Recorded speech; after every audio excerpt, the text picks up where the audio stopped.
ಬೆಂಗಳೂರಿನಲ್ಲಿ ಭಾರಿ ಮಳೆಗೆ ಈಗ ಕಾರು ಮುಳುಗಿದೆ ಅಂತ ಹೇಳ್ತಾ ಇದ್ದಾರೆ. ಎಲ್ಲಪ್ಪ ನೀರೇ ಹೋಗ್ತಿರೋ ಪರಿಸ್ಥಿತಿನ. ಏಟ್ರಿಯಾ ಹೋಟೆಲ್ನ ಹಿಂಭಾಗದಲ್ಲಿ ಕಾರ್ ನಿಂತ್ಕೊಂಡಿತ್ತಂತೆ. ಮಳೆ ನೀರಿನಲ್ಲಿ ಈಗ ಕಾರ್ ಮುಳುಗಿದೆ ಅನ್ನುವಂಥದ್ದು ಸಂಪೂರ್ಣವಾಗಿನ ಕಾರಿನಲ್ಲಿ ಜನ ಇರುವಂತ ಶಂಕೆಯನ್ನ ವ್ಯಕ್ತಪಡಿಸ್ತಾ ಇದ್ದಾರೆ. ಇಲ್ಲಿ ನೋಡ್ತಾ ಇದ್ರ ದೃಶ್ಯಾವಳಿಗಳನ್ನ. ಏಟ್ರಿಯಾ ಹೋಟೆಲ್ನ ಹಿಂಭಾಗದಲ್ಲಿ ಆಗಿರುವಂಥದ್ದು ಇದು. ಕಾರಲ್ಲಿ ಮುಳುಗಡೆ ಆಗಿದೆ, ನೀರು ನಿಂತ್ಕೊಂಡಿದೆ, ಹೋಗೋಕ್ಕಾಗಿಲ್ಲ. ಎರಡು ಕಾರು, ಒಂದು ಕೆಂಪು ಕಾರ್ ಒಳಗಡೆಗಿದೆ, ಇನ್ನೊಂದು ಆಚೆಗಿದೆ. ಅರ್ಧ ಮುಳುಗಡೆ ಆಗಿದೆ, ಪೂರ್ಣ ಪ್ರಮಾಣದಲ್ಲಿ ಇಲ್ಲ. ಒಳಗಡೆಗೆ ಜನ ಇದ್ದಾರ, ಪಾರ್ಕಿಂಗ್ ಲೈಟ್ ಹಾಕಿಟ್ಟು ಬಂದಿದ್ದಾರೆ.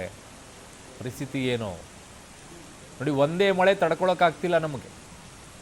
ಒಂದು ಮಳೆಯನ್ನೇ ತಡ್ಕೊಳಕ್ಕಾಗ್ತಿಲ್ಲ. ಎಷ್ಟು ಚೆನ್ನಾಗಿ ಯಾರ್ಯಾರು ಕೆಲಸ ಮಾಡ್ತಾರೆ, ಹೆಂಗೆ ಮಾಡ್ತಾರೆ ಅಂತ ನೋಡ್ಕೊಳ್ಳಿ.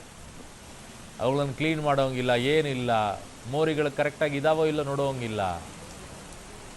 ಶುರು ಆಗುತ್ತೆ ಮೇ ತಿಂಗಳಲ್ಲಿ, ಮಳೆ ಬರಬಹುದು. ಹವಾಮಾನ ಇಲಾಖೆ ಜೊತೆ ಕಾಂಟ್ಯಾಕ್ಟ್ ಇಟ್ಕೋಬೇಕು.